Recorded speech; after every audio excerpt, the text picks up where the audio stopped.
I don't even care as a CFO if it goes backwards, meaning where did the opportunity Yeah. come from and how did we get there? If that can Yeah. be evaluated and analyzed on a monthly basis or a weekly basis for that matter, it's fantastic. I Yeah. remember sitting down with Dominic really early on at 2X.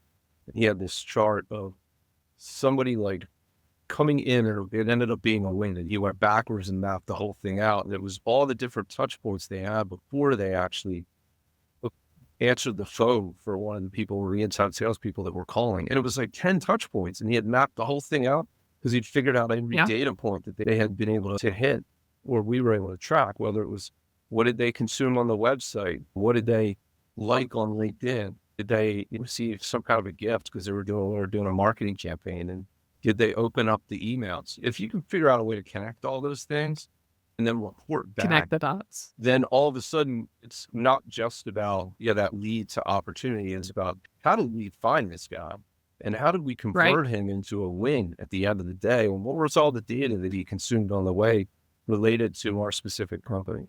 I would love to be able to see that if we cut $1 today in 9 months, it means we lose an opportunity. I think if there's a way to show that's like a game changer for CFOs.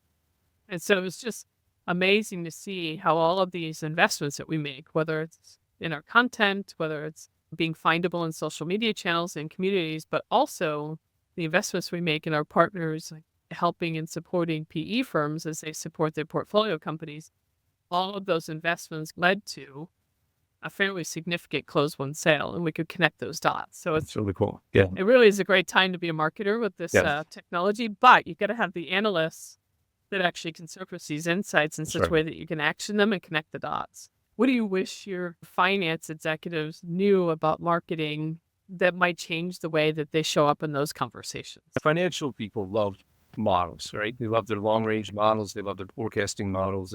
I think continuing to look at the marketing piece, not as just an expense line in P&L in terms of the budget, the forecast, but the metrics that are above revenue, that as you go up, you're generally in these models looking at sales metrics, but you have to go up another level and start to look at the marketing metrics.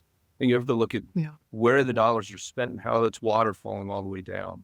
I think that's probably the biggest learning is as a CFO, you're taught generally inside of the P&L and everything else. Then if you're more of a strategic FP&A background, or even if you're come out in the accounting firms you move up and you start to really embrace that and maybe learn from a good CFO, then you start to go up into all the other metrics. But there's metrics, I always say they're a little bit above some of those traditional sales metrics. And those are the marketing metrics that you really need to embrace because you can model it out.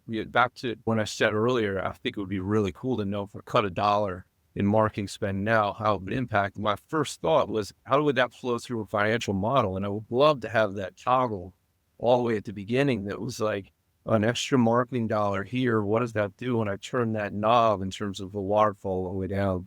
And 2 years from now, what does it translate in terms of revenue growth? Yeah, I think it's important almost, again, to flip that back around, which is understand that it is all about the dollars are being spent to generate revenue. And so you have to get that mindset into your head and into every conversation, which is we're doing this because we're trying to generate growth. And that growth is coming through these mechanisms. And this is the waterfall. And here's the real cost of associated with generating a win. And we can continue to drive that price down and increase the amount of volume up, which is the magic everybody wants. But if you can have that mindset as a marketer, connect the dots all the way back through to the CFO, I think the sky's the limit in terms of the impact you can have on the organization.